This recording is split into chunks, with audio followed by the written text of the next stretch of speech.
Chama-se Rosa Vermelha, que é o projeto de pesquisa em africanidade, dança e educação, o PADE, da Faculdade de Educação Física da UFRJ. Quem teve a oportunidade de estar aqui de manhã pode assistir à apresentação da performance Elegbara. E após a palestra nós teremos uma nova performance que vai ser Rosa Vermelha. Então vamos começar dando início à composição da nossa mesa, cuja temática é ensino da história da África no Brasil.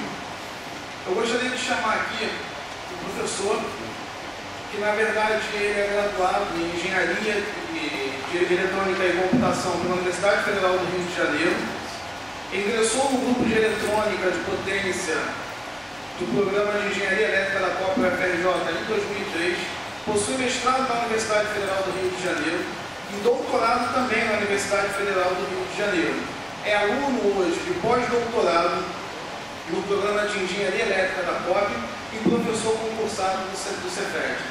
Para poder ser o mediador da nossa mesa, gostaria de chamar aqui, por favor, o professor Mahmoud Sofi Ndiaye.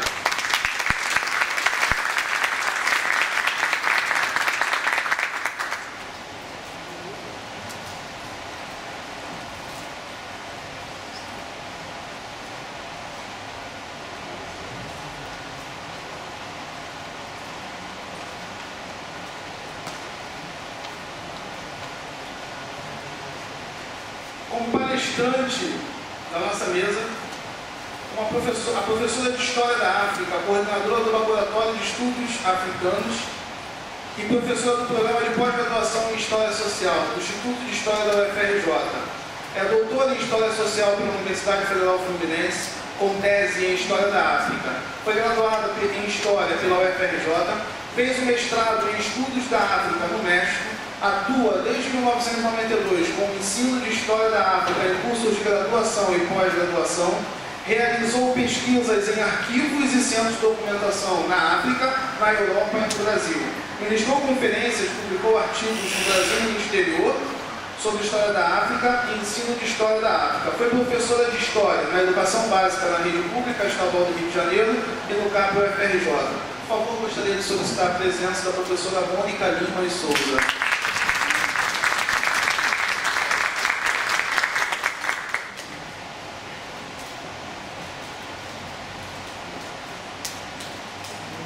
Também para compor a nossa mesa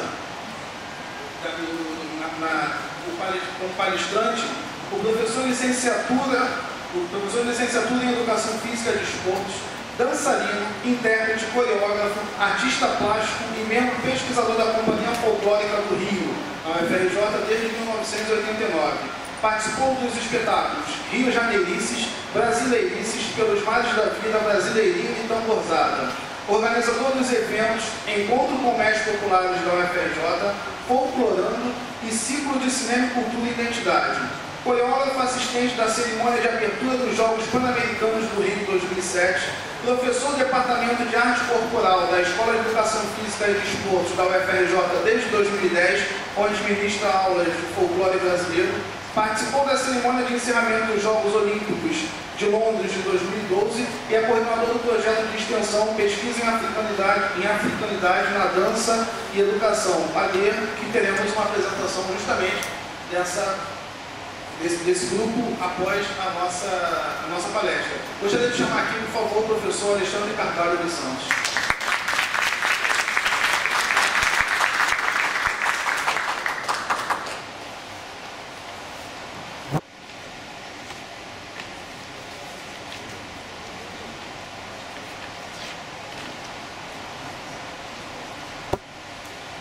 E nesse momento, eu passo a palavra para o nosso mediador, Mahmoud Sofi Ndiaye.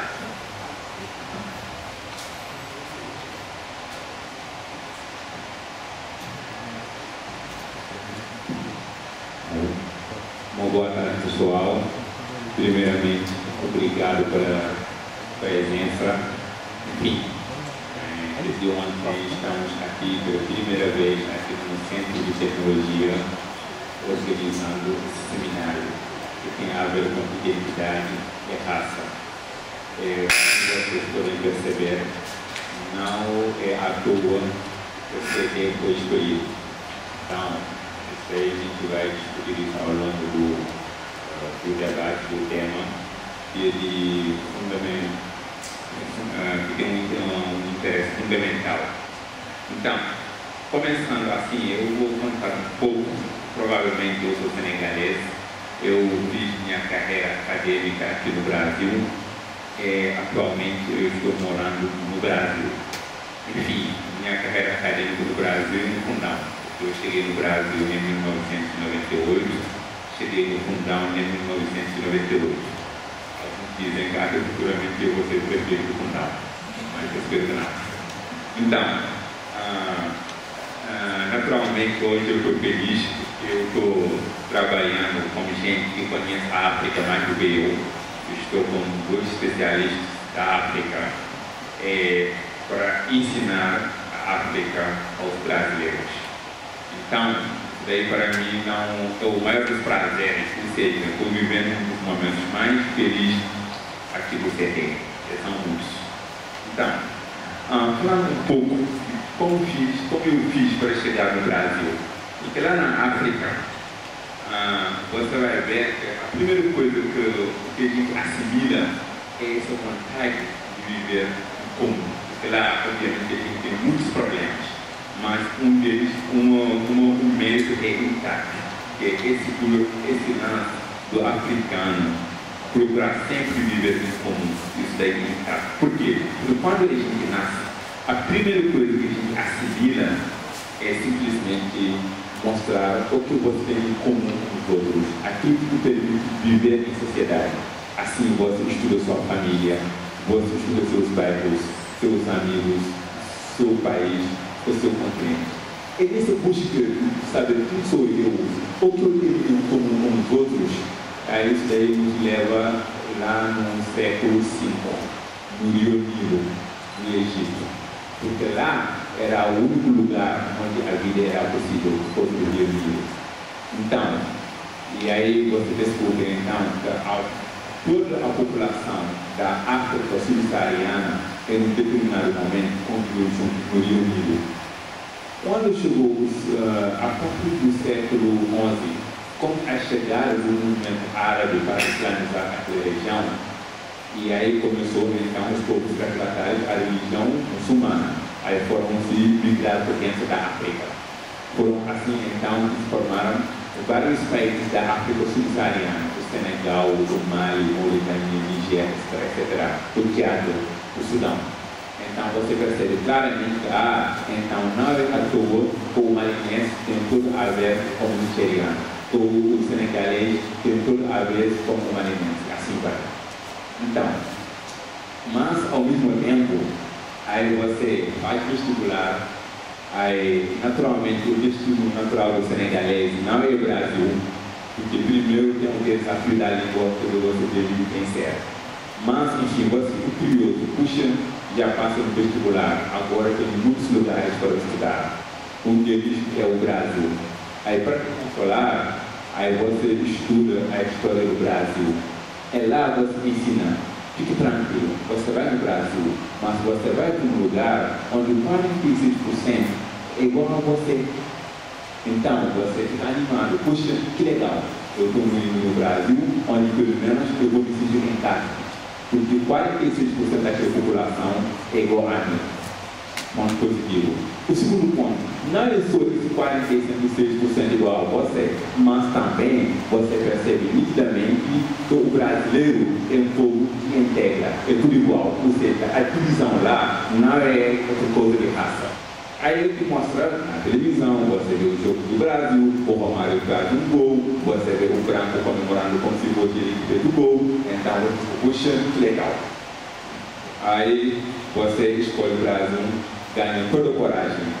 Você chega no Brasil querendo estudar, tem que estudar português para estrangeiro. Aí você sai no dia seguinte querendo comprar pão, você não sabe como se dizer pão. Você aponta o pão para o vendedor te vende e consegue entender que te vende o pão. No dia seguinte, você chega de novo para comprar pão. O vendedor que te vende o pão abre um dicionário novo e uma folha. Esse dicionário, naquele momento, o pão custava 5 centavos.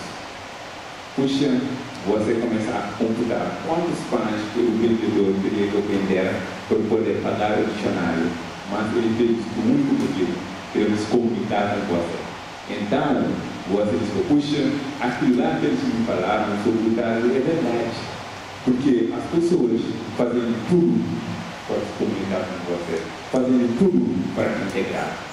E aí você continua com sua felicidade. Só que você entra no curso de engenharia elétrica do CT. E aí você percebe que você é o único negro da turma. E aí você começa a cair na real. E de fato, talvez as coisas não sejam bem assim. Talvez o Brasil, posso dizer, com toda a característica que ele está vivendo, uma exclusão que não existe em nenhum lugar. Porque uma coisa é você aceitar as pessoas como elas são. Outra coisa é simplesmente você nem sequer cria ferramentas para ter acesso aos sistemas. Eu, naturalmente, aqui no Brasil, eu tive muitos amigos, meus colegas do curso de engenharia, são eles que me fizeram ficar aqui no mestrado e no doutorado, junto com meus professores que eu tive aqui na POP. Mas eu fiquei devendo isso daí. E aí você pensa, puxa, no meu curso de graduação, talvez o problema seja de engenharia elétrica. Aí você percebe que não é isso. Porque você sai andando no CT, você percebe o seguinte, que é mais fácil ver o Botafogo ser campeão nacional do que ver um negro aqui no CT. Isso daí eu dou para vocês. Eu acho que o Botafogo, não sei quantos campeões ele ganhou, mas pelo menos desde que eu estou aqui no Brasil, então, e aí estou feliz porque dizem que o Brasil é um time de terceira idade, eu vou botar fogo, então eu sei que não vou apanhar, porque terceira idade em geral isso é lição de paz.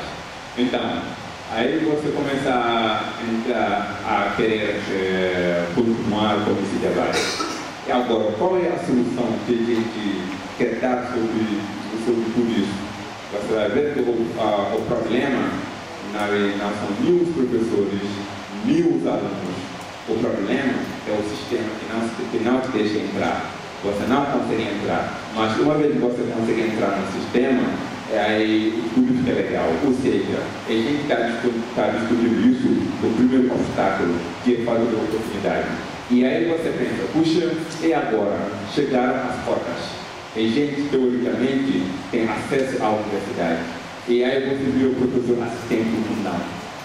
Aí, virando o professor assistente do fundão, você percebe que, na verdade, parece que esse negócio de ter um negro por turma no CT está no DNA do CT. E aí nada mudou. Entrar, sair com portas, sem portas, aí a gente continua praticamente não ter alunos negros aqui no CT. Então, você começa a dizer, puxa, será que o problema é o fundão em si? Não. Você vai para a escola da sua filha, a foto da escola chega, pai tem que pagar lá a foto da recordação de turma, tudo bem paga. A foto chega, você vê que ela é a única negrinha, pretinha da turma. É isso que é grave ao meu ponto de vista. Mas qual é a solução? A solução tem. A solução tem. A gente não pode cair na real, porque quem tem a solução está entre nossas mãos. A gente tem a solução. Como era isso que a gente está fazendo aqui, começar a discutir isso de uma forma que a gente acha. Não é você criar um tipo de consciência negra que vai resolver esse problema. É uma discussão que tem que ser permanente, confronto de ideia, chamar todo mundo aqui. Seria um grande prazer que no próximo debate a gente vai ter aqui talvez o decano do CT para nos explicar tudo que isso não está acontecendo, chamar o diretor da escola politécnica para nos dizer o que eles estão fazendo, será que alguma coisa está sendo feita aqui no CT? Mas eu fico feliz, porque a solução em si, você começa então a ver, puxa, o que isso a ver com o tema que a gente está discutindo aqui hoje? Aí você pensa o seguinte, é fazer aquilo como o colonizador fez na África. Porque quando o colonizador veio, ele nos ensinou o seguinte, que nós da África, nós somos um povo sem civilização, é consequentemente sem cultura. Então eles vieram trazer a cultura deles para a gente. É exatamente isso. A gente tem cultura sim, tem civilização sim, mas lamentavelmente muita coisa está num lugar em que as pessoas estão preocupadas em ensinar a história da África aos brasileiros, mas não a história dos africanos, do jeito que a história é. É isso que faz a essência do trabalho, porque a maior maneira de você ter acesso aos negros, aos pretos, desculpa, na nossa universidade, é pelo menos você começar a ensinar eles. Puxa, o que vocês têm em comum com aquele povo? É, cá entre nós temos muita coisa em comum, coisa que a professora Mônica vai começar a comprovar a partir de agora. Obrigado.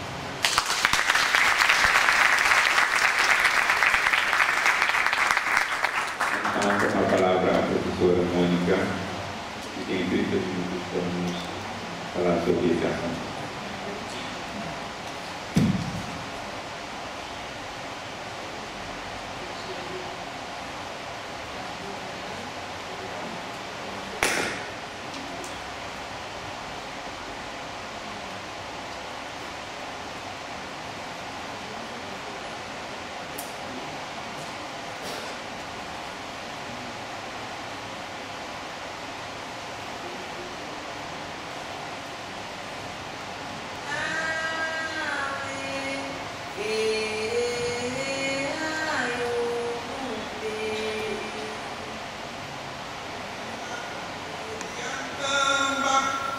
Com licença do Curiacuca,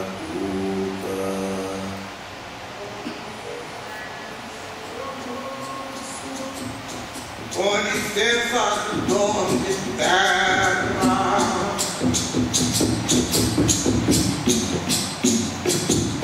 com licença do Curiandamba, com licença do Curiacuca, com licença do senhor moço, com licença do dono de terra,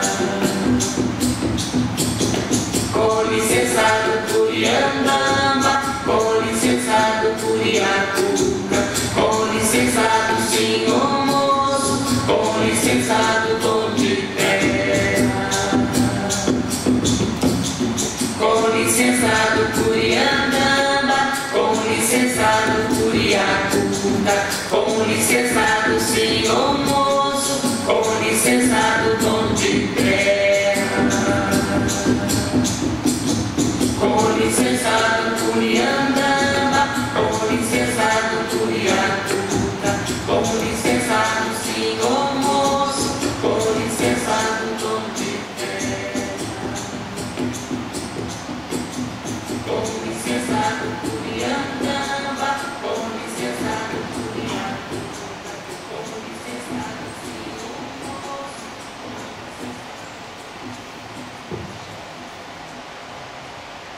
Bom, esse é um pedido de licença antes de começar a falar, né? Esse pedido era cantado e dito, né, pelos cantadores, né, por aqueles que iam começar a expor em poesia, prosa ou música as suas histórias, suas narrativas. Então é uma forma também de eu pedir licença aqui a todos que construíram a história que eu venho compartilhar, né? E por outro lado, quando nessas vozes, né, Geraldo Filme, Clementina de Jesus e Tia Doca, né, três grandes nomes, né, da história da música negra no Rio de Janeiro e no Brasil, a gente também marca um lugar, né, do qual nós pretendemos falar, né? Esse lugar, esse diálogo, né, que vai ser um dos elementos centrais aqui da minha exposição.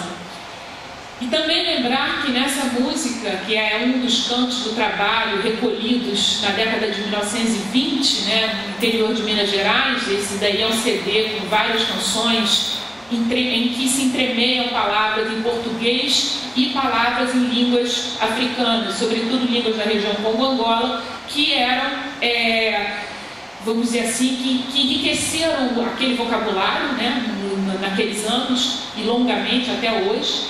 E essas cantigas, elas nos informam muito, né, não só dessas comunidades, das suas formas de vida, da sua maneira de pensar, como também do seu pertencimento à África. Aquilo que o nosso mediador hoje falava, que ao pesquisar, ao conhecer, nós vamos cada vez mais encontrando, né, essas pontes, essas semelhanças, essas presenças vivas da África aqui no Brasil.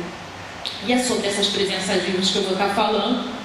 Eu vou começar aqui uma apresentação que, enfim, se o pedido de licença é com uma canção, e a gente lembra que o pedido de licença envolvia o pedido de licença ao dono de terra, né, ao senhor moço, porque essas cantorias, essas expressões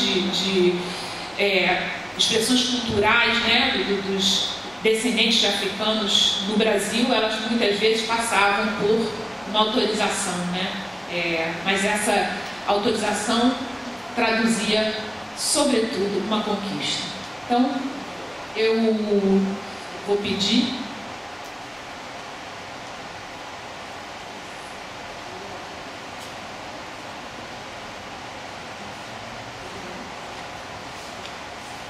ver se eu aprendi.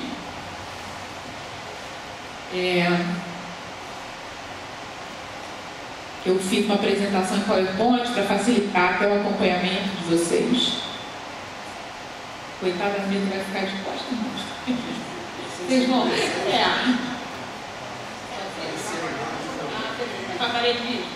Muito obrigada. Bom, então é isso, gente. Começo pedindo licença, mas essa licença é licença para os que construíram essa história.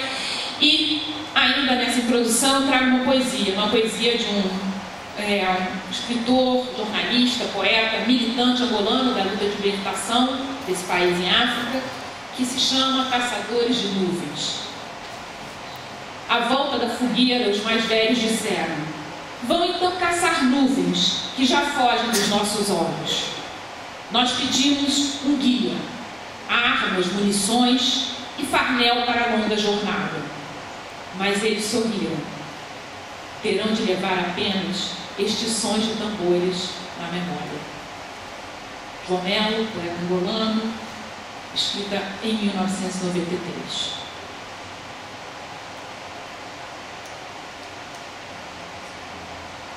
Fazendo soar os tambores. Esse é o título dessa apresentação. Aprender e ensinar sobre a África no Brasil. Desafios e possibilidades frente ao compromisso das universidades. É lei, sim, mas além disso, é lei. Desde janeiro de 2003, a Lei 10.639 tornou obrigatório o ensino de História da África, de cultura afro-brasileira, da história das lutas negras do Brasil e da presença africana nas áreas de educação artística, de língua portuguesa, de geografia, entre outras. E em março de 2008, essa lei foi ampliada, incorporou-se também a história dos povos originários do nosso país, a história indígena, a Lei 11.645. Mas ainda em 2004, entre a Lei 10.639 de 2003, né, e essa segunda lei que ampliou, a Lei 10.639, trazendo a história indígena, houve um parecer do Conselho Nacional de Educação, em 17 de junho de 2004, que não apenas desdobrou, né, as questões trazidas pela Lei 10.639, como colocou bem claramente a necessidade, a importância, né, e a obrigatoriedade da inclusão desses conteúdos nos cursos universitários. Ou seja, não é apenas a educação básica que deve responder a essas iniciativas legais, mas os diferentes cursos universitários, sobretudo a formação de professores, mas não apenas.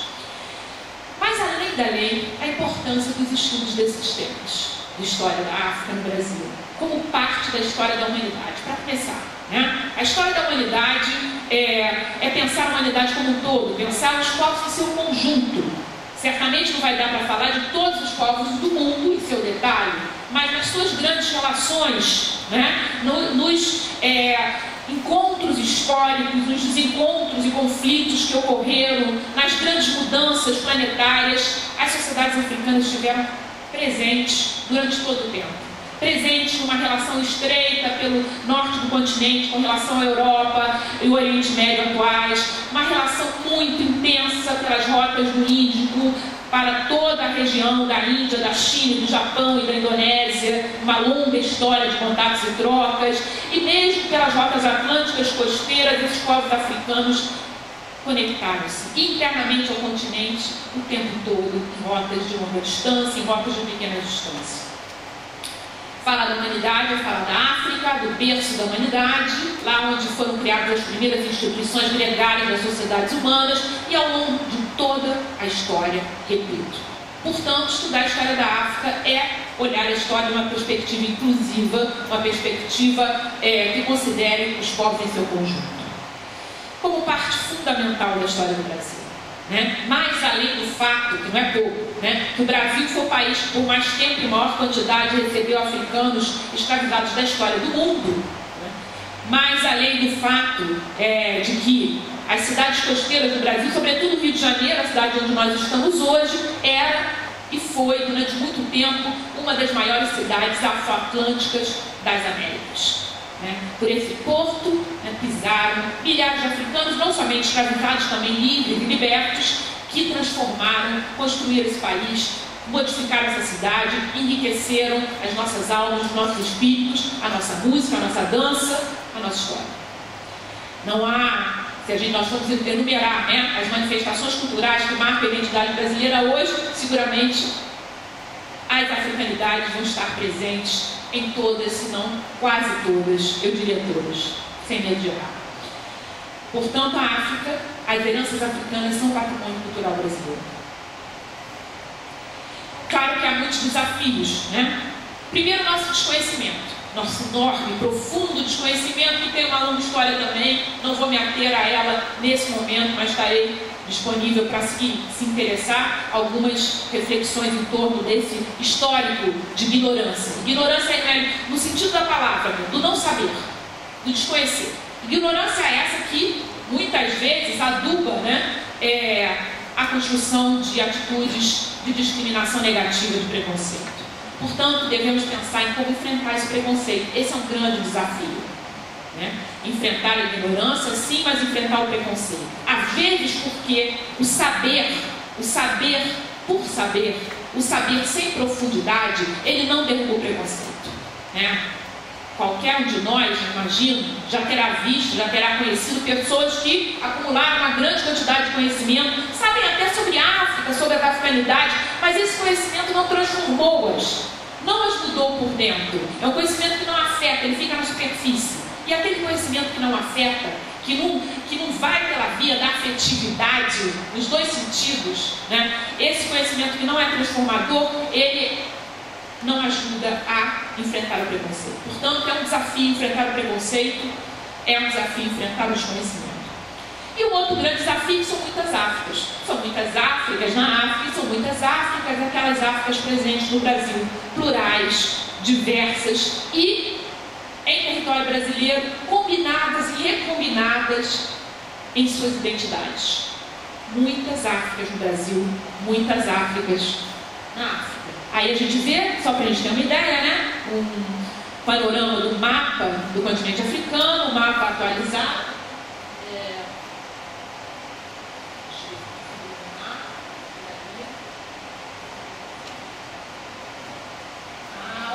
Já está atualizado, ele já tem o Sudão do Norte, Sudão do Sul, enfim, no mapa, 54 países, entre insulares e continentais, múltiplas realidades em cada um desses países, múltiplas realidades no continente como um todo. Mas também, como já disse nosso mediador e bem disse, há também histórias em comum. Essa visão que incorpora a diversidade africana e que deve ser incorporada, sempre se deve evitar de falar de uma África única, uma África una, ou melhor dizendo, uma África homogênea, ou de um africano no singular. Sabemos que são plurais e são diversos, e são também transformam as suas identidades ao longo da sua história, não existe uma identidade cristalizada, mas mais além disso, como já foi destacado, existem aspectos em comum. Grandes unidades regionais que se comunicaram ao longo da história e que trouxeram essas semelhanças nos seus espíritos, nas suas almas, e essas semelhanças estão presentes no Brasil. Só para a gente ter uma ideia dos africanos que foram trazidos historicamente para cá, na nossa aqui na província do Rio de Janeiro, só na primeira metade do século XIX a gente pode ver quantas diferentes regiões, de localidades, de grupos, né? Esse mapa dá só uma ideia, né? Que, olha, a gente tem presenças, e essas presenças elas foram registradas no estudo que tomou como base algumas certidões de óbito na Santa Casa da Misericórdia na primeira metade do século XIX, e elas trouxeram esses dados das origens majoritárias dos africanos e africanas presentes no Brasil naquele tempo.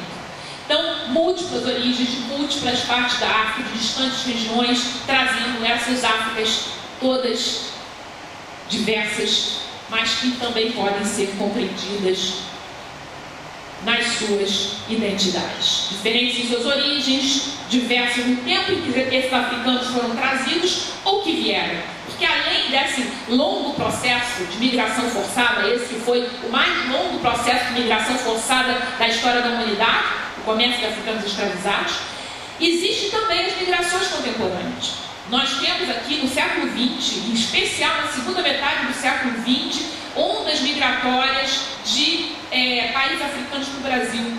Essas ondas recentemente estão sendo estudadas, mas temos populações importantes de países como Angola, como a República Democrática do Congo, entre outros países, em que essas migrações, mais além das vindas, das escolhas, né, por estudo ou por trabalho, alguns processos migratórios volumosos em termos demográficos e que estão aí nos dias de hoje, na nossa realidade, na nossa sociedade, para pensarmos e para entendermos do que se trata.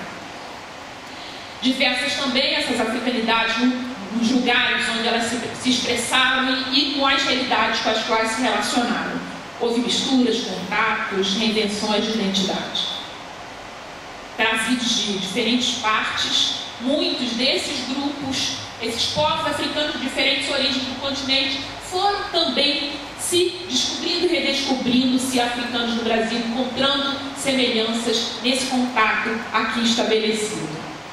E foram, nesse processo,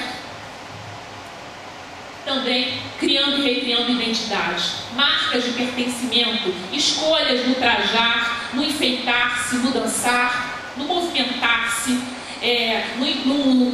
no pentear os cabelos, nos adornos que usavam, escolhas que marcavam esses seus pertencimentos. Essas escolhas influenciaram a sociedade brasileira, nos transformaram, além de marcar vamos dizer assim, essas origens dessas africanas e desses africanos, né, que vamos dizer assim, nos brindarem, né, com uma estética toda particular, uma estética que traduz um gosto, né, único e especial e admirável ao se trajar e que ao mesmo tempo nos faz reinventar a nossa maneira de expressarmos corporalmente.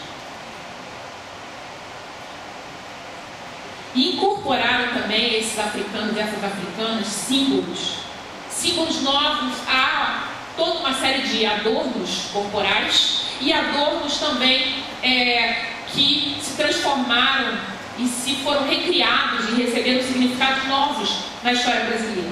Aí a gente tem uma série de símbolos que foram objeto de estudo no século XIX por um viajante estrangeiro, né? Esses símbolos, se a gente observar uma estrela de Davi, né? A lua crescente e junto a figa e ao mesmo tempo um coração, ou seja, diferentes símbolos, né? Que africanos e africanas utilizavam e que atribuíam a esses símbolos diferentes significados.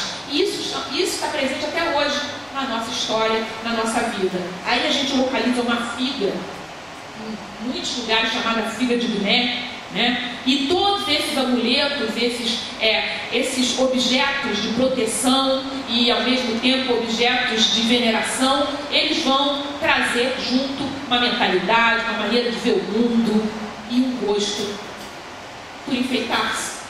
Aí a gente vê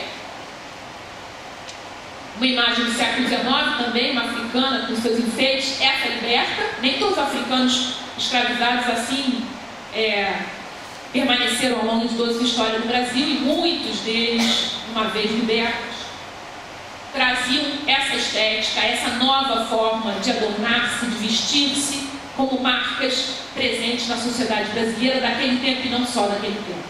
Então a gente vê aí as pulseiras, na cintura os vários amuletos, os enfeites, e nisso se revelava uma forma de acreditar, né? As religiosidades, e uma forma de expressar essa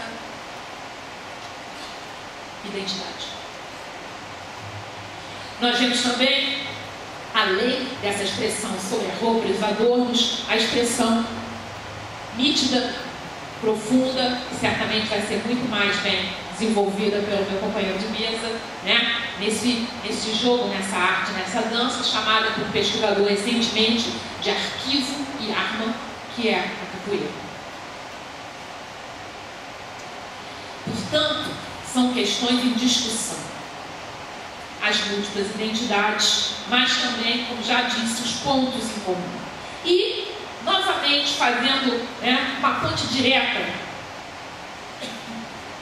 mais uma, na verdade,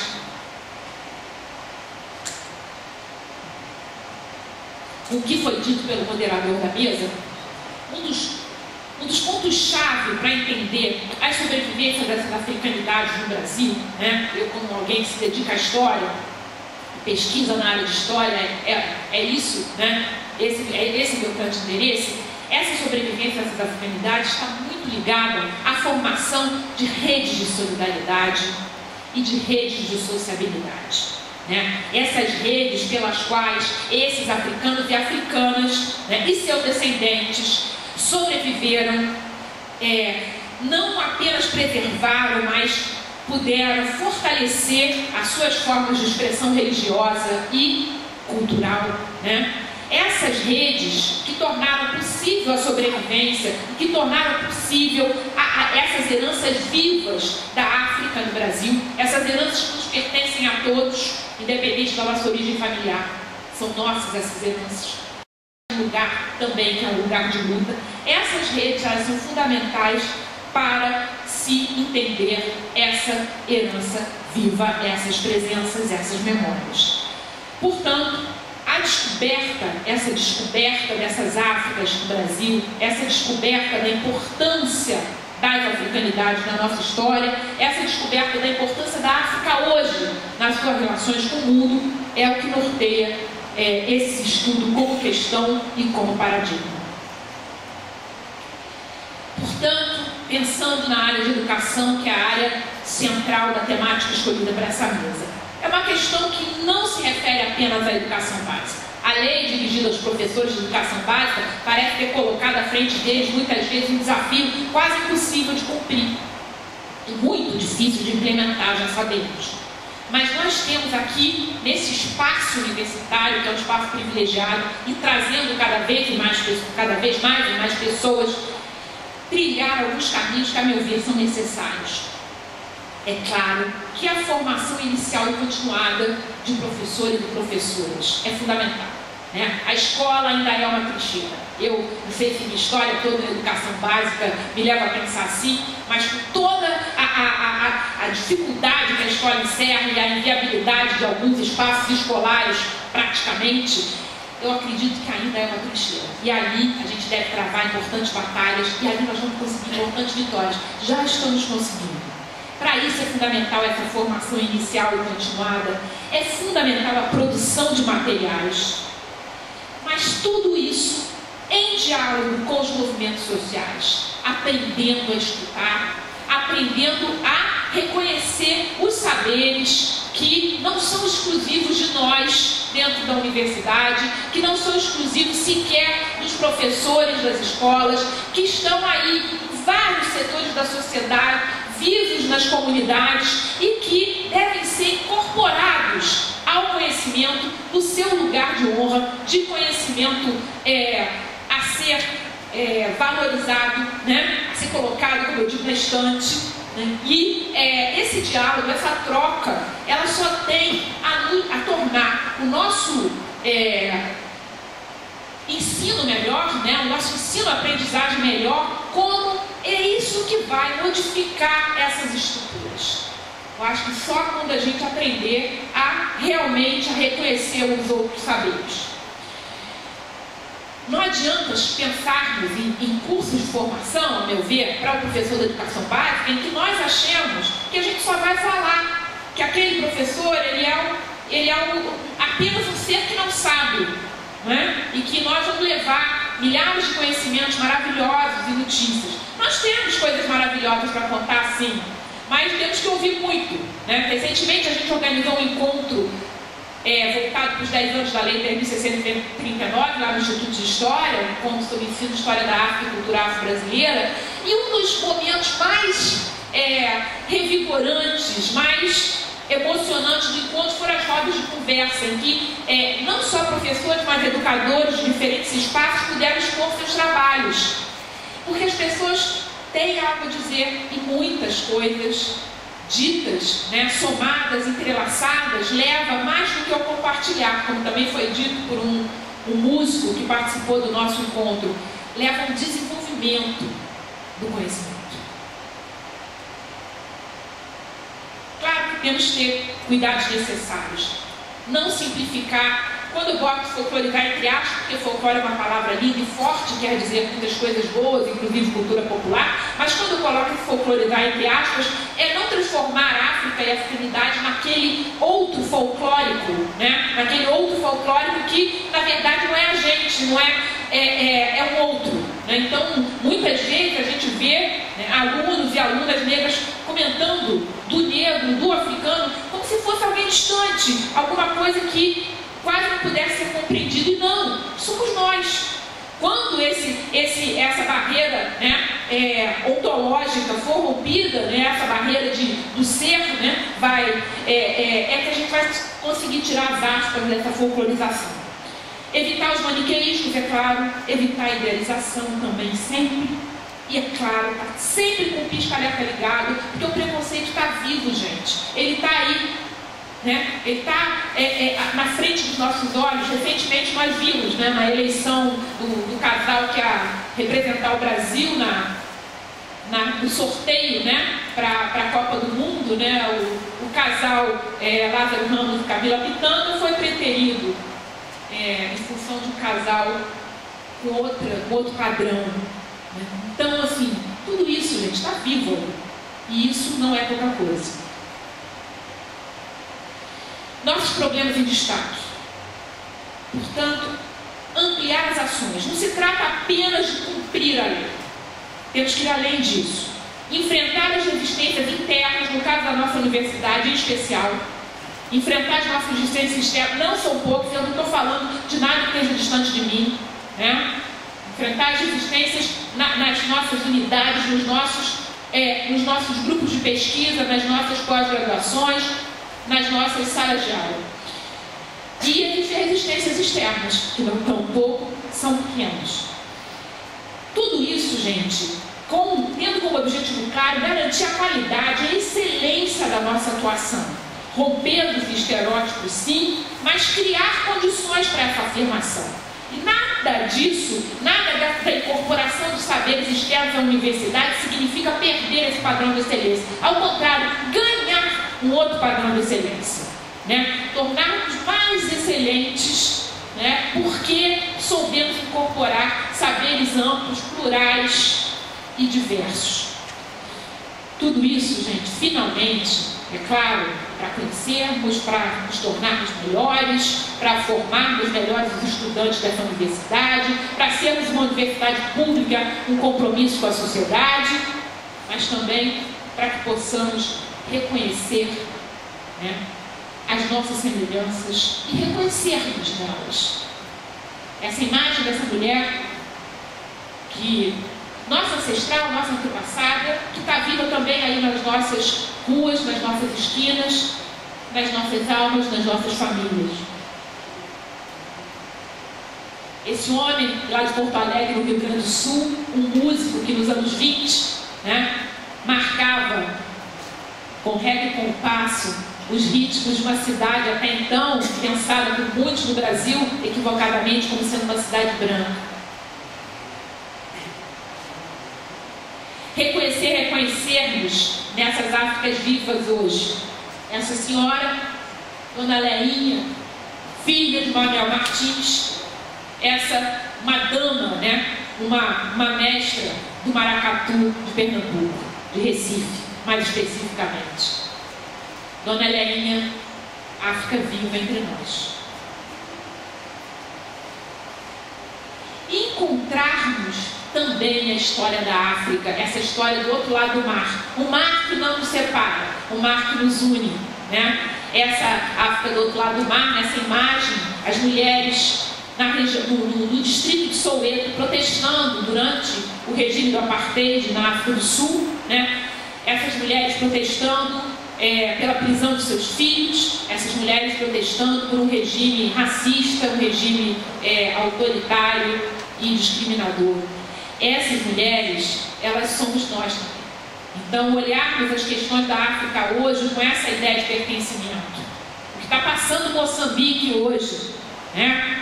Que vários de nós temos que nos inteirar. O que está acontecendo no Chad? O que está acontecendo no Sudão? Tudo isso, gente, nos diz respeito profundamente, planetariamente e brasileiramente. Essas mulheres, ao protestarem, elas cantam e dançam, né? Aqui, em geral, nas nossas marchas, né, nós marchamos de forma marcial, né? Marcando o passo. Nesse lugar, né, a marcha se canta e se dança, porque também com o corpo gigando se protesta.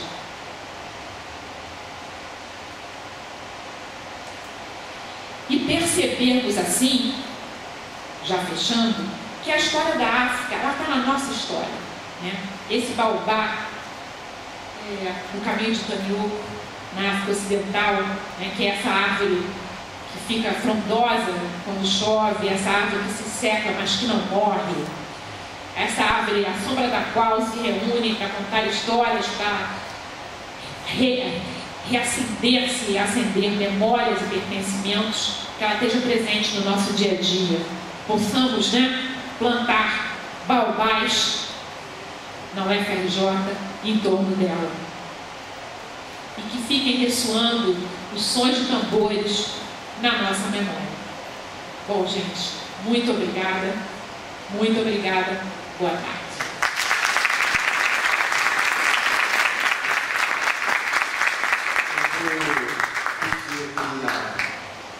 A ajuda da companheira que trouxe essa imagem do baobá já discorreu sobre a importância dessa árvore para a cultura africana e para a nossa cultura afro-brasileira. Com licença aqui, né? Eu já tomando. Já se virou para mim, já tomei direto, nem passei pelo mediador. Desculpe. Boa tarde a todos. É um prazer poder estar nesse evento. E como é de costume da tradição africana e afro-brasileira iniciar com um pedido de licença e com um canto, eu vou aproveitar a figura do baobá e vou entoar também o meu canto de licença em memória dos meus ancestrais, dos nossos ancestrais. Minha avó começou a contar lembranças de nossa história e falou do baobá, usado para apagar memória. Minha avó começou a contar lembranças de nossa história e falou do baobá, usado para apagar memória.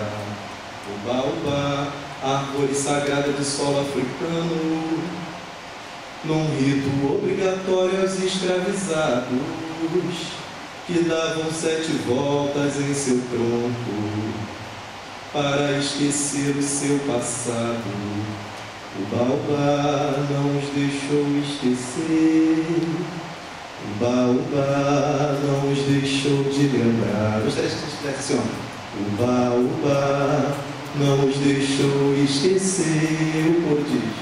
O baobá não os deixou de lembrar. Assentou na gameleira e o tempo respondeu. Nas lembranças mando eu. No meu axé seus pensamentos estão bem guardados. E o baobá os fará desesquecer. Em seu axé seus pensamentos estão bem guardados. E o baobá os fará desesquecer. O baobá não os deixou esquecer. O baobá não os deixou de lembrar.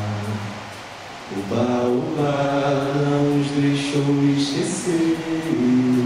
O baobá não os deixou de lembrar.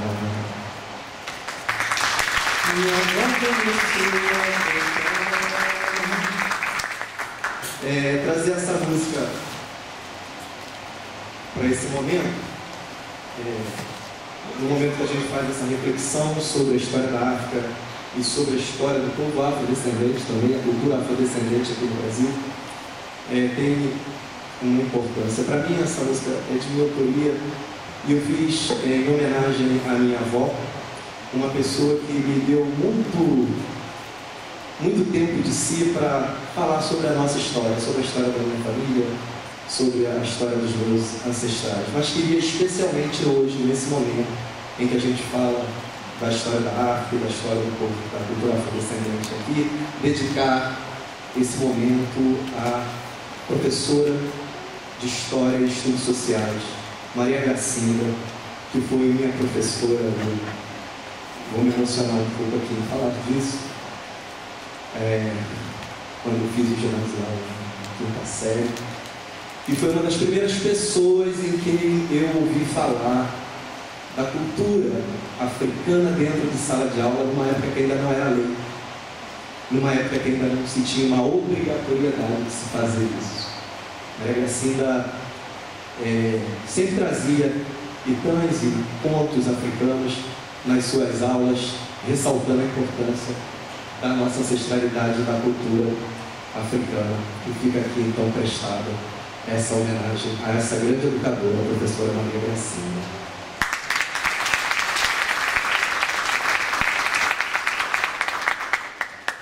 Hoje eu e Mônica nos cumprimentamos e nos conhecemos, né, Mônica? E assim fomos afinar um pouco a nossa fala, enfim, sobre como cada um traria aqui a sua fala. E foi muito bom a gente poder se encontrar um pouco antes, porque ela trouxe esse histórico todo importante, após a fala também do nosso querido mediador, já trazendo todo um norte histórico sobre essas questões. E eu, na verdade, vou trazer um estudo de caso, por assim dizer. Não vou nem usar o PowerPoint agora não. No finalzinho da minha fala, a gente vai assistir um breve filme que vai ilustrar então a minha fala. Mas se você quiser deixar o baobá lá, não tem problema, tá bom? Bom, no ano de 2009, eu trabalhava como professor num projeto de extensão aqui na Universidade Federal do Rio. Um programa de extensão, na verdade, o programa FRJ-MAR, que tem uma escola em Cabo Frio, o Instituto Politécnico da UFRJ, uma escola de ensino fundamental e médio, um programa bastante interessante de educação. E nessa ocasião, então, no ano de 2009, eu comecei a coordenado pelo nosso saudoso Fernando Moinho. Nós começamos então a conversar sobre a questão da lei, de como trabalhar nessa escola, a questão do ensino da África e da cultura afro-brasileira na escola. Então, o corpo de professores se sentou e a gente começou a elaborar, né, uma forma de tratar do assunto, de qual maneira seria, de qual viés, como nós começaríamos, né? Existiam várias disciplinas e como isso iria se dar na prática. Nessa mesma ocasião, eu fui informado que a Assembleia Legislativa do Estado do Rio de Janeiro havia reconhecido o candomblé como patrimônio imaterial do Estado do Rio de Janeiro. E eu nem entrando na seara de quem tem o direito de reconhecer, tombar ou qualquer coisa dessa natureza, eu achei a informação importante, fui buscar a origem da lei e essa lei era pautada em cima da questão das ações afirmativas, né? Tal qual a lei 10.639 na área da educação, a Assembleia então reconhece o candomblé como apoiado nessa ideia das ações afirmativas. E eu levei isso ao corpo de professores, porque achei que era um tema que a gente poderia então começar a conversar ali com os professores e após isso nós levaríamos de uma forma sistematizada, enfim, para o corpo de alunos e começaríamos a trabalhar então a questão da lei. E quando eu fui conversar isso com o corpo de professores, o primeiro problema se deu, né? Porque eu estava muito preocupado com a questão do preconceito dos alunos, né? Como é que os alunos iriam receber isso? Existia um número significativo de neopentecostais na escola, embora a gente tivesse uma ótima relação com todos os aspectos da cultura, eu achei que ia dar um certo problema e a gente tinha que arrumar uma forma de que isso acontecesse, que a gente conseguisse falar do assunto sem, enfim, talvez causasse alguma polêmica, mas nós estivéssemos estruturados para essa questão. E a minha surpresa foi que a gente esbarrou com preconceito antes disso, né? O preconceito estava antes, estava no corpo do professor. E aquilo me deu um certo choque. A gente conversava sobre tantos assuntos e eu não achava que a gente ia encontrar essa atitude, essa ação ali. Mas, enfim, a partir desse momento a gente começou então a conversar de que maneira a gente tinha que resolver aquela questão e por que as pessoas tinham esse preconceito a respeito do candomblé, sendo que é uma das representações da cultura africana e afro-brasileiras, na cultura brasileira de maneira geral, e tem uma contribuição enorme dentro da nossa cultura. E aí vieram vários assuntos, várias formas de se expressar, né? Alguns disseram que tinham medo até mesmo de falar sobre o candomblé. Outros diziam que achavam que ia achar dentro do terreiro não sei o quê, e era uma coisa diabólica, enfim, todo aquele discurso que talvez os presentes já tenham ouvido ou já saibam falar. Enfim, nós, a partir daquela conversa, começamos a pensar questionamentos e eu me coloquei à disposição de, uma vez por semana, estar com esse grupo de professores discutindo essas questões e tirando dúvidas. E acabou que isso virou uma constante, então toda semana a gente tinha, por assim dizer, um grupo de estudos. Uma semana tirava as dúvidas da semana anterior e já levava dúvidas para outra, e a gente montou um grupo de estudos sobre a questão da religiosidade afro-brasileira.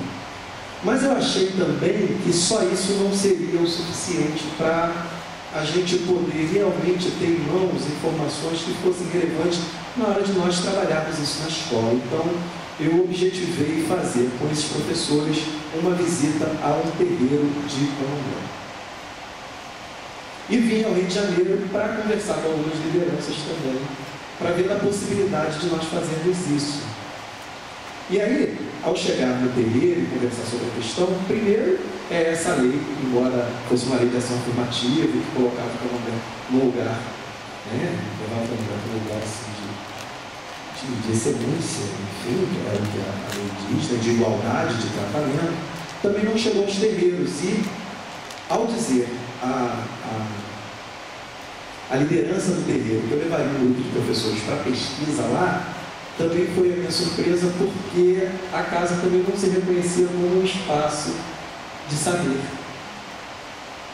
A casa também não se via como um espaço ainda de produção de um conhecimento e como um guardião de uma memória, de uma história, e de tudo isso que a Mônica trouxe ali, né, na fala dela. Então eu percebi que a nossa ida ao terreiro, ele tinha, né, era uma faca de dois gumes. Primeiro, trabalhar a questão do preconceito desse corpo de professores e também levar para essa casa de candomblé a noção da importância do que se produz ali, como conhecimento, como cultura e tudo mais, né? Bom, isso se deu. Nesse ínterim a gente organizou essa questão, eu vou ser mais breve, porque a narrativa é grande. A gente organizou tudo isso e nesse ínterim eu, Mônica, passei com o professor para cá. Né? Fiz concurso para cá, para o UFRJ, e passei com o professor para cá. E o projeto ficou, a ideia do projeto ficou lá. E eu, de qualquer maneira, pensando nisso, trouxe essa ideia de projeto para aqui. E comecei, através de conversas com alunos na graduação, a trabalhar a mesma questão que se trabalhava lá, mas não perdi esse contato com os professores de lá. Bom, a gente conseguiu, de alguma maneira, organizar com professores de lá e já na ocasião com alunos aqui da graduação da UFRJ, uma visita a esse terreiro. Organizamos a van, foi tudo direitinho, tudo bacana, marcamos o terreiro, foi no dia da festa de Oxóssi, a casa é uma casa de Oxóssi, então a casa nos esperou para que a gente pudesse chegar lá e comungar da festa com eles. Foi muito bacana. Só que na hora que a van estava posta a saída, faltava uma professora. Morava aqui no Rio, mas trabalhava em Cabo Frio, mas ela estava querendo ir no evento. E ela me ligou. Alexandre, eu não vou, não. Por que você não vai? Eu vou dizer uma coisa para você. Toda vez que eu chego na porta, eu não consigo passar da porta. Eu falei, mas por quê? Ela falou, eu estou com tanto medo que eu estou com diarreia. Juro para você, foi isso, a fala foi essa, eu estou com diarreia. E eu já fui, voltei e falei, bom, não tem problema não. Deixa para a próxima vez. Se seu corpo está respondendo desse jeito, você está com vontade de ir, mas o corpo não está respondendo bem, fica aí. Né? Fica em casa, e a gente vai. E nós fomos. E foi muito interessante, porque durante esse processo eu perguntava, né, e filmei isso, né, para o corpo de alunos, assim, o que você acha que você vai ver na casa de candomblé? Eu vou ver bicho morto para tudo quanto é lado, vela vermelha e preta, sangue nas paredes. Era esse olhar do senso comum que essas pessoas tinham, um olhar preconceituoso, um olhar sem conhecimento a respeito das casas de candomblé. Bom, a gente conseguiu, chegamos até lá, fizemos a visita e depois disso a gente faz a entrevista de novo para eles dizer como é que isso como é que se deu, se era verdade aquilo que ele pensava, se reforçou o preconceito, se não reforçou, enfim. Esse processo todo deu origem a um grupo de estudos, a um grupo de pesquisa chamado PADE, Pesquisa em Africanidade na Dança e Educação. Assim que nós fizemos essa visita no terreiro, cerca de 3 meses depois, a Companhia Folclórica da UFRJ, da qual eu faço parte, estava organizando aqui o encontro com mestres populares da UFRJ. Entre vários mestres que foram convidados para dar suas palestras e oficinas dentro da Universidade Federal, nós fizemos um esforço grande na parceria com a companhia para que o terreiro Mônica Campo viesse, para que eles pudessem falar sobre a cultura do candomblé dentro da universidade. E isso foi muito importante, foi um ponto bastante importante para o crescimento do projeto e nessa relação da questão do aluno no terreiro e do terreiro dentro da graduação. O terreiro veio, deu as oficinas durante 3 dias e teve uma fala de uma Ekede. Uma Ekede é uma sacerdotisa auxiliar do candomblé, né? Talvez para quem não saiba. Foi uma fala muito importante que ela disse. Quando eu cheguei na universidade, eu achei que as pessoas iam me olhar de cara feia, com medo. E aí eu fui entrando nos corredores, porque o projeto funciona na educação física, eu fui entrando pelos corredores da piscina e eu vi aquele grupo de pessoas passando por mim sorrindo e eu fiquei pensando, nossa, eles gostam de mim, eles querem ver a gente aqui. Então já foi percebendo como era a questão também nesse sentido. Bom, a oficina se deu, o resultado foi bem positivo, o projeto de pesquisa, então, foi avançando, né? Nós fomos pensando outras formas de elaboração desse trabalho dentro das casas de terreiro, então pensamos o primeiro seminário de integração Universidade Povos no Terreiro. Esse seminário aconteceu num terreiro, numa comunidade de terreiro em Realengo, terreiro. A Xaireaê Oju Adegbo é uma casa de Oxóssi. E nós fizemos esse seminário, e o objetivo do seminário não era com que os acadêmicos fossem para o terreiro falar das questões do terreiro. Não, a ideia é que nós pudéssemos, através desses seminários, ouvir o terreiro, o próprio terreiro, falando das suas histórias, falando das suas memórias, falando das suas raízes. Nesta ocasião, nós tivemos presentes alunos da graduação da UFRJ, funcionários, professores, além de professores da rede pública municipal e estadual. Então essa parceria ela foi se dando e a gente foi conseguindo, através do projeto, fechar outras parcerias. O segundo seminário já foi no segundo terreiro de Candomblé, uma outra casa de Oxóssi, mas já em Campo Grande. Esse segundo seminário do PADE gerou também vários outros contatos com outras casas, com outras instituições. E desta forma, é inclusive importante dizer que nessa segunda casa, o zelador, que é o Pai de Santo, ele é professor da rede pública. Então nós tivemos uma presença significativa também de professores da rede nesse seminário. E é onde a gente pôde discutir as questões sobre a lei e o entendimento da Casa de Candomblé como um espaço de conhecimento da cultura afro-brasileira para se falar nas escolas também. Bom, o projeto segue. A partir daí, como você tinha citado, a questão do trabalho corporal, né? Essa pesquisa que a gente faz lá também é uma pesquisa que gera um conhecimento importante para a gente. Nós somos do Departamento de Arte Corporal, então os alunos que estão ligados ao projeto são alunos do bacharelado em dança e alunos da educação física. Com isso, as pesquisas acabam gerando trabalhos na área de performance, como nós vimos hoje pela manhã, e veremos após esse trabalho, sempre pensando a cultura afro-brasileira e discutindo a questão da educação através do corpo, trazendo este corpo africano, este corpo afro-brasileiro para a cena. E é através desse corpo que a gente também elabora as discussões.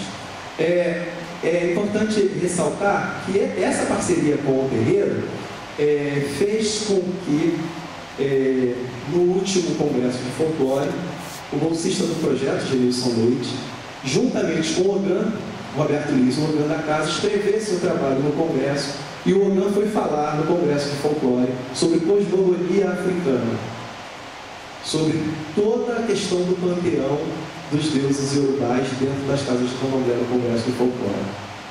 Esse trabalho também gerou outros trabalhos que foram apresentados no primeiro simpósio, a BHR, que aconteceu na USP no último mês, né? No início passou, em novembro.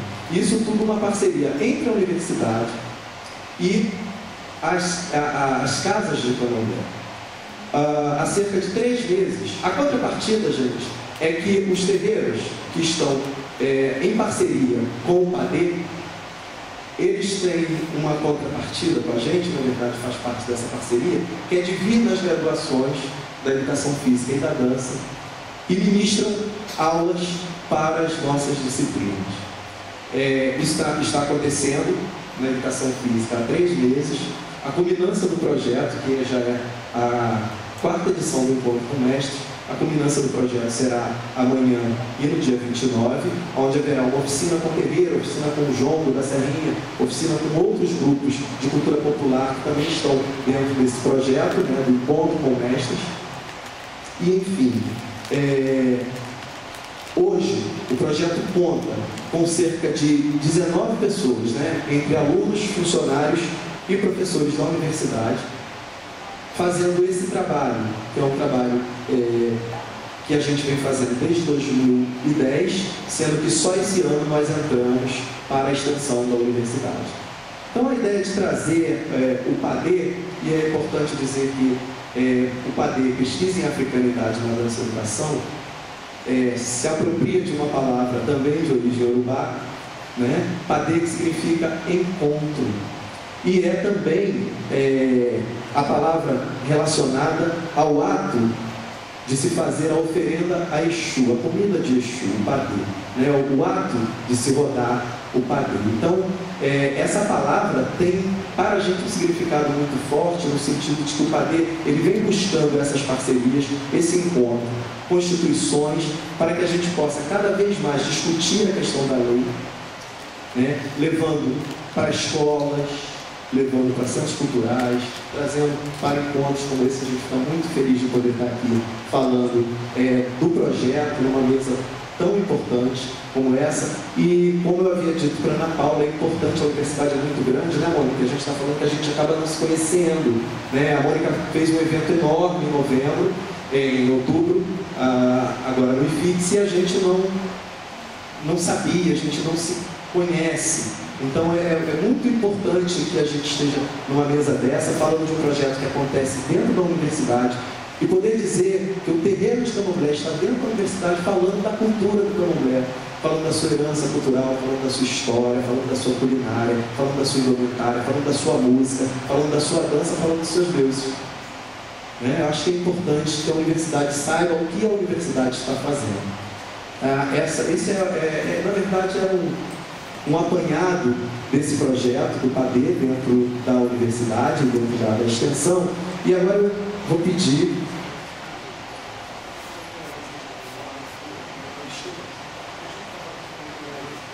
sim, obviamente o Marcos, o pessoal do PADE está aqui, o Marcos está me lembrando de falar dessa batalha que a gente acaba tendo para discutir a intolerância religiosa dentro dos espaços, sejam eles da escola, seja eles da universidade, né? Então a presença de um terreiro, um projeto que visa trabalhar com o terreiro de Candomblé, né, dentro dos espaços de educação, está claramente voltado para a questão de luta contra a intolerância religiosa. E é uma intolerância na questão, é sempre uma intolerância com as religiões de matriz africana, né?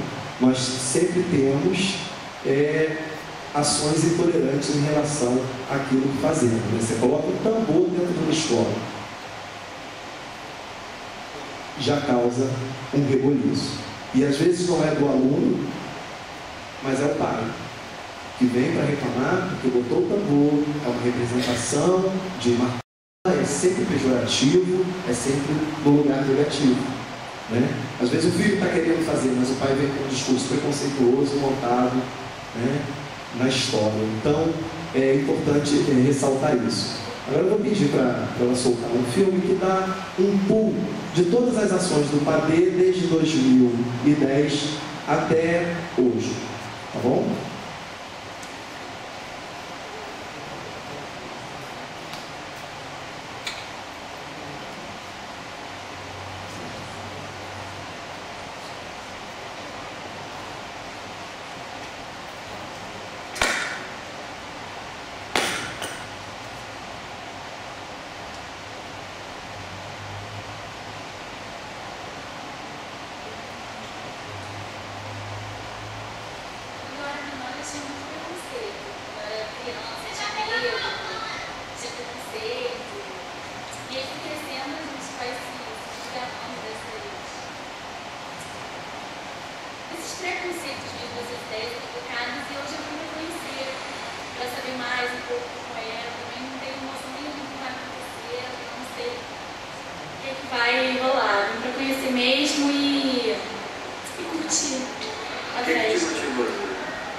com medo mesmo, até porque eu não sei o que vai acontecer, não faço ideia, não conheço nada, sou totalmente ignorante.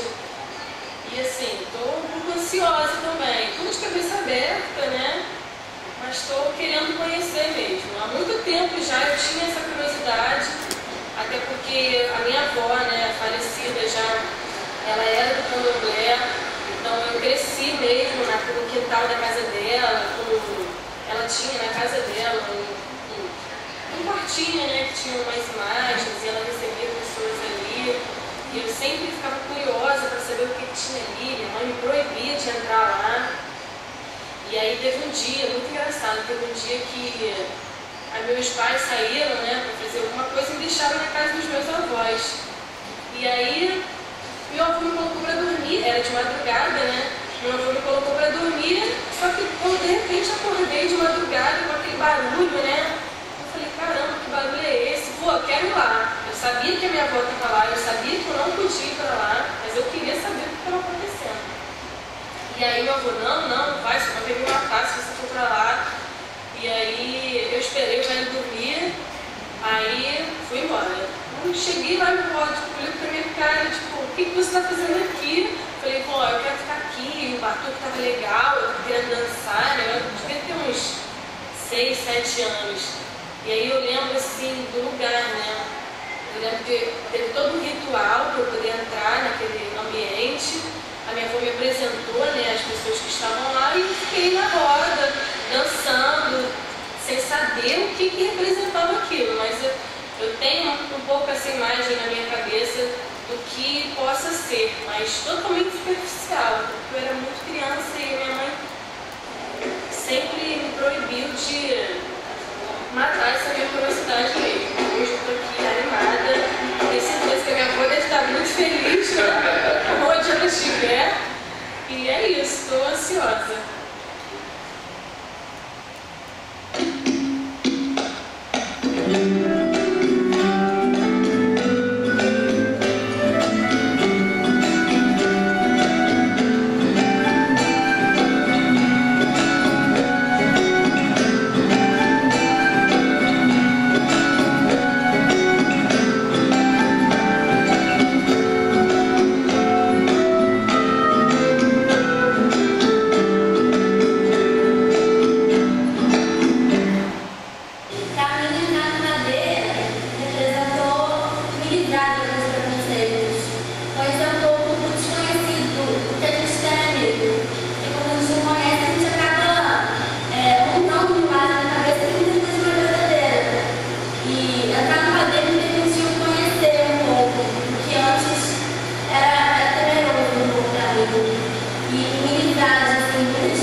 Existem qualidades, dá para explicar tudo, existem qualidades de samba, né? O sanha, o beijo, o shampoo,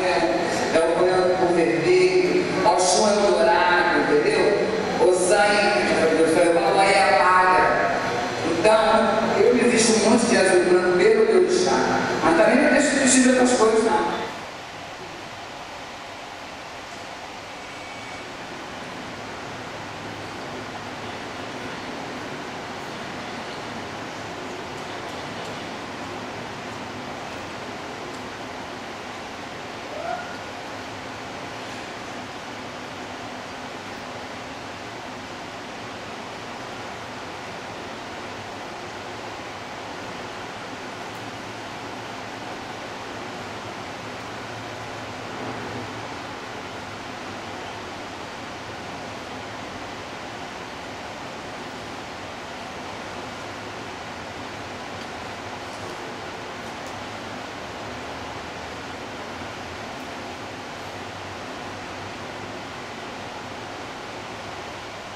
Silêncio. Experiência. Amor. Fome. Força. Energia. Força. Palavra.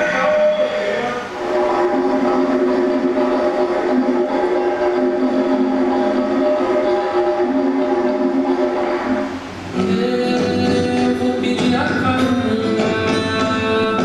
força pra continuar. Eu vou pedir a calma, força pra continuar.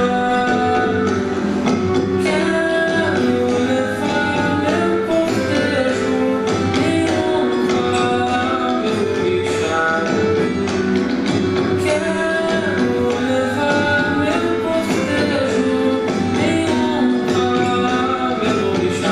Meu bloco na rua, que coisa mais linda, minha majestade, eu vim coroar. Um palhaço da costa com flores e plantas, plantas coloridas, vim presentear.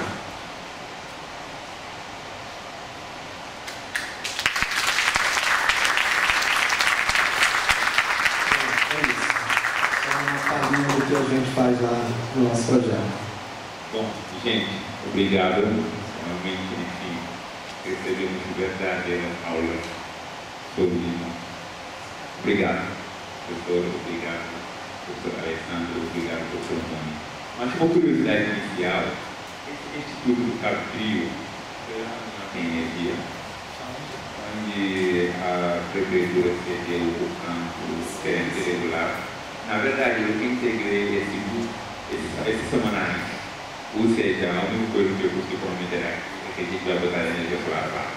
Eu já recebi alguns alunos de lá e já estou trabalhando no projeto sobre orientação do professor Rolino da Guilherme.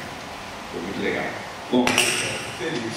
pessoal, então, enfim, eu tenho algumas ponderações para fazer, mas que eu vou deixar no final. Então, eu gostaria inicialmente de abrir o debate para a plateia. Quem tem alguma pergunta, alguma colocação a fazer, e aí os professores estão à disposição. Primeiro, gostaria, enfim, você fala o nome, antes de iniciar, talvez a ocupação de vocês na UFRJ ou em outra localidade, por favor. Um momentinho. Tem aqui no programa. O que queira, enfim, falar, você está se dirigir aqui na frente para agilizar o debate, por favor. Pode começar. Boa tarde a todos. Boa tarde. Eu sou, meu nome é Ricardo, eu sou aluno da licenciatura em Ciências Sociais do IFIX. Coincidentemente ou não, eu acredito que não, eu sou de Cabo Frio. E você tocou num ponto, Alexandre, que para mim é muito, assim, é quase uma aflição, né? Porque duas questões que eu acho que são muito importantes nas temáticas da sociologia é a questão de gênero e a questão de raça. E como eu sou de Cabo Frio, a questão evangélica, a expansão evangélica na região dos lagos é muito forte. É um fenômeno muito forte e conhecido.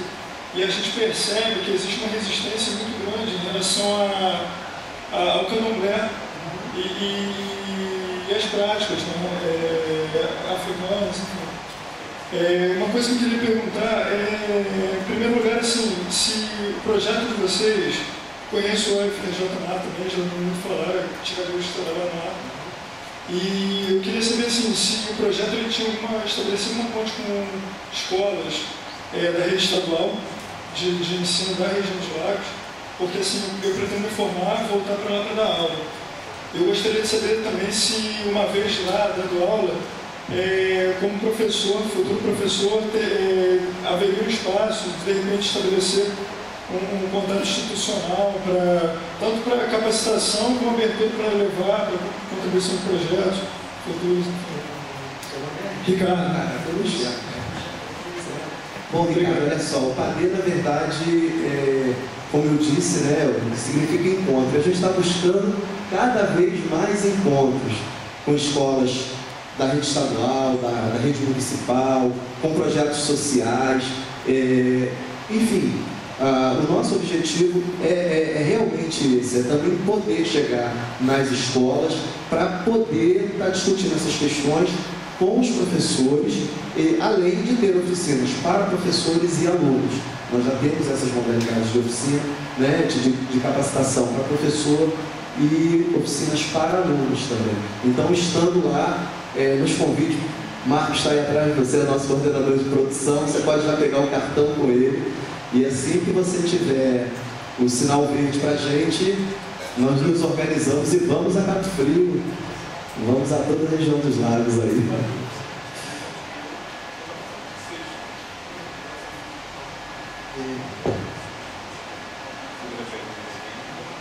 Boa tarde.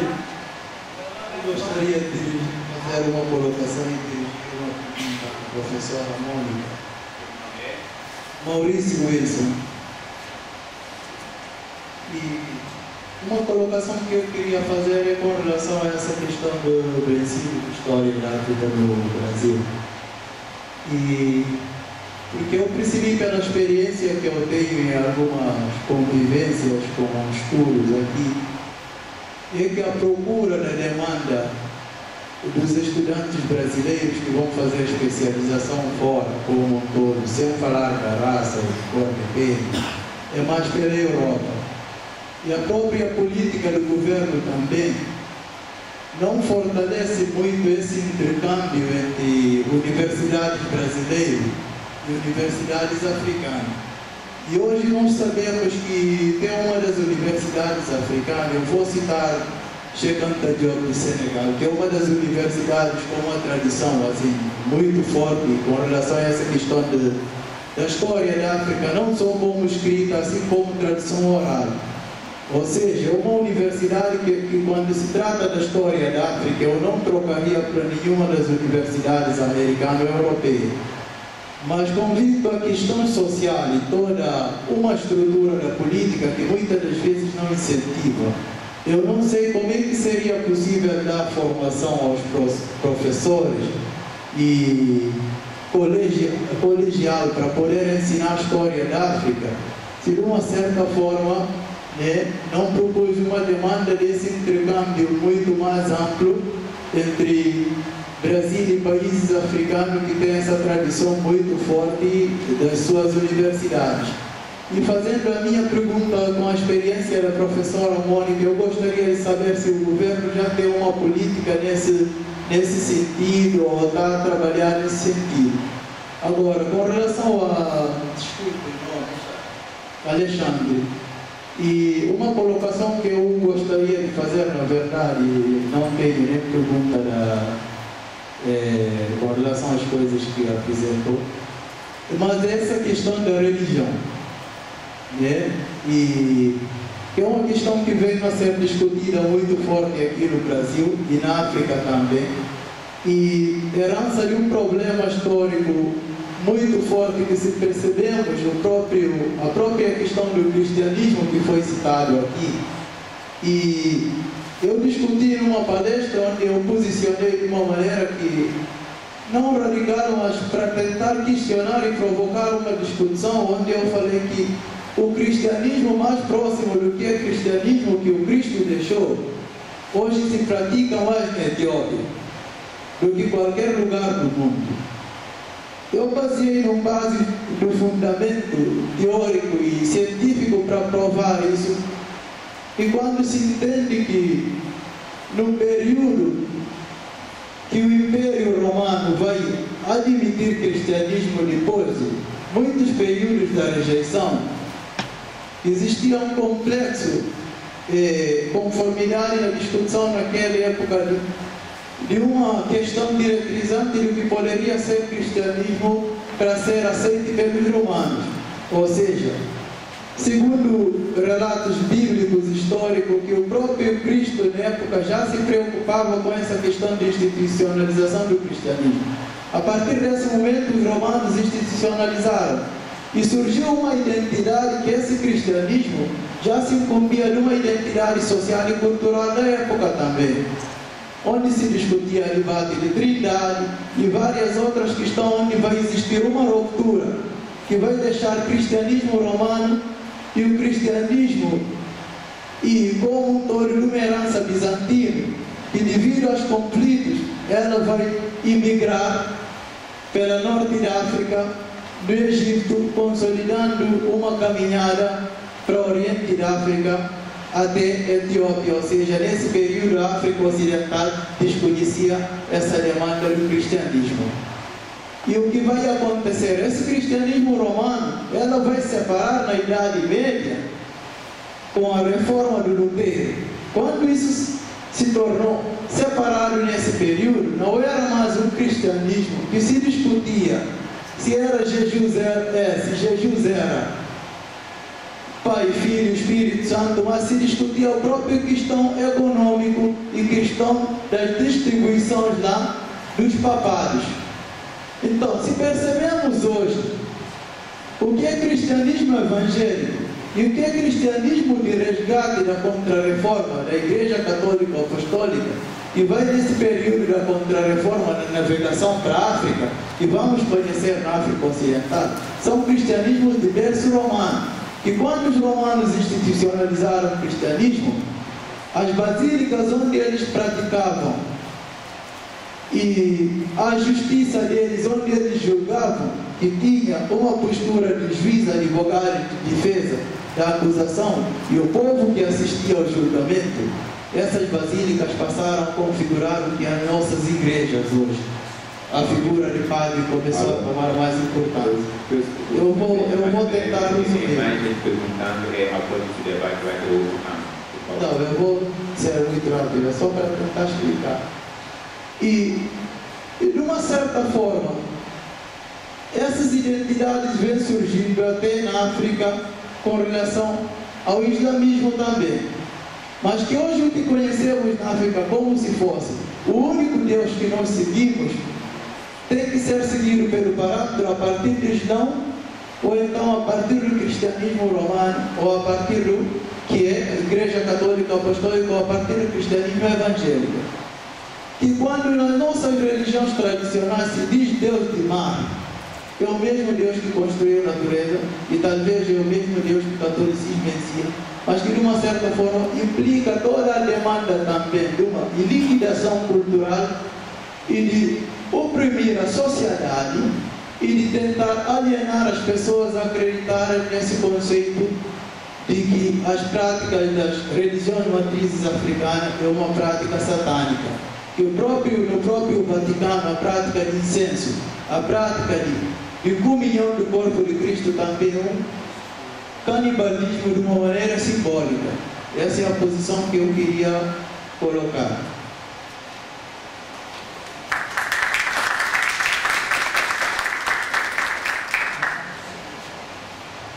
Alô?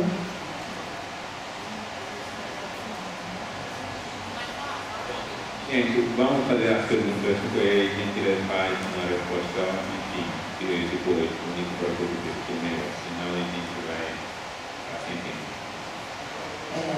Alô, boa tarde. Meu nome é Selma. Eu queria parabenizar o Mamor, né, por ter enfrentado essa barreira aqui na COP de ser negro e ser estrangeiro. Tá? Parabenizo você, ao Alexandre também, pelo projeto, a professora Mônica. Eu queria fazer uma colocação aqui, Mônica. Você citou muito bem que a gente tem que... São trincheiras, né? Eu acho que tudo tem que começar na base mesmo, que isso é educação. Que essa lei 10.639, do ensino de história e cultura afro, né? E eu acho que foi jogada assim, a teoria, pessoal, a teoria eu acho que a pessoa pensa que é muito fácil, mas na prática eu acho que é muito difícil, como o professor Alexandre está colocando aí, essa intolerância religiosa, colocar isso, porque você colocou muito bem esse desconhecimento, né, que tem, e quando a pessoa também passa a conhecer, agora eu acho que tem que estar na veia se é interesse dela ou não passar isso. E eu queria saber do Alexandre, como é que é isso? Você até falou, né, dentro da UFRJ, o preconceito que você pensou que não ia ter, teve através dos professores, não tanto dos alunos. E esse projeto, isso aí, cada direção que passa, esse projeto vai ser levado, ou pode ser brecado? Como é que é isso, esse seu projeto no PAD? Você pode responder até depois, entendeu? E parabenizar aí a mesa, os três.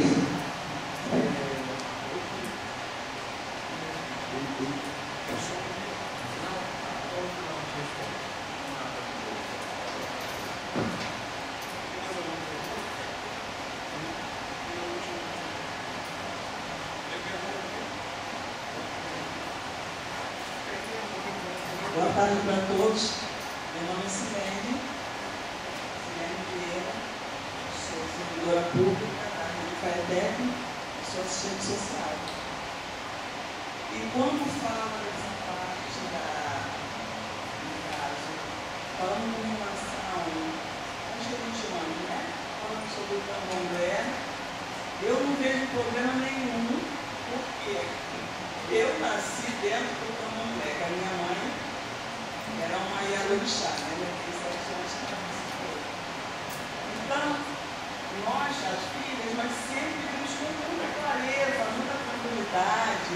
Nós nunca tivemos esse mito, esse medo, essas coisas todas. É uma coisa assim simples como outra qualquer. E apesar de nós sempre sermos discriminadas, nós éramos chamadas de macaca, de macumbeira, e a gente não estava nem aí.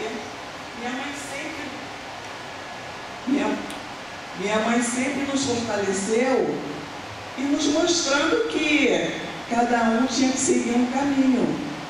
E que a nossa religião era aquela. Assim, o mais interessante é que a minha mãe era Ialorixá, era mãe de santo da Umbanda e do Candomblé, e nenhuma das 4 filhas, ninguém virava do santo, não vira até hoje. É uma coisa bastante interessante. E assim, eu fiquei super impressionada quando o mediador começou a falar. Eu falei, gente, é muita sabedoria. Sabe, eu fiquei assim, eu fiquei muito contente pelo que eu ouvi de você. E que quando a gente fala com relação a essa lei 10.639, que ainda é um calo no pé de muita gente, muitas pessoas que ignoram, não acham interessante. Eu trabalho na educação, na escola que eu trabalho, na escola técnica de comunicação, tem muitos doutores, tem muitos mestres, que as pessoas pensam que são o rei da cocada preta, sabe? E subestimam os outros.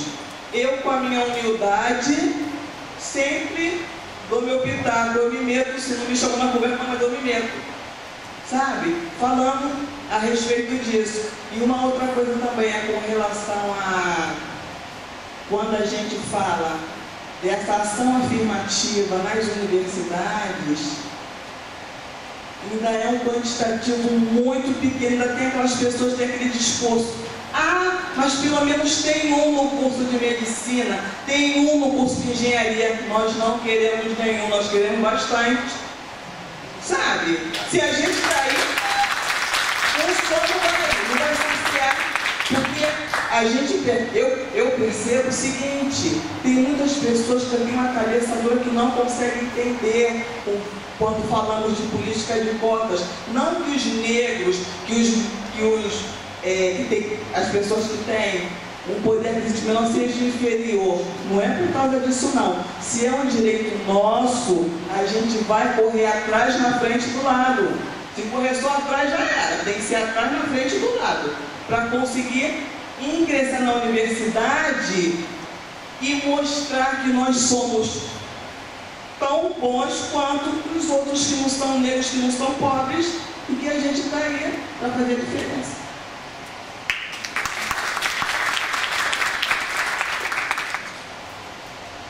Muito obrigada pela atenção de vocês me ouvirem, se bem que tudo que a gente vai falar, quando chegou no final, já foi comentado, já foi dito, né? E quero dizer que meu nome é Wanda, sou funcionária da UFRJ, estou morando em Cabo Frio e queria pedir ao Alexandre que me desse a oportunidade com o endereço de onde eu posso e onde eu possa ir lá em Cabo Frio para poder me integrar a esse grupo que você acabou de citar.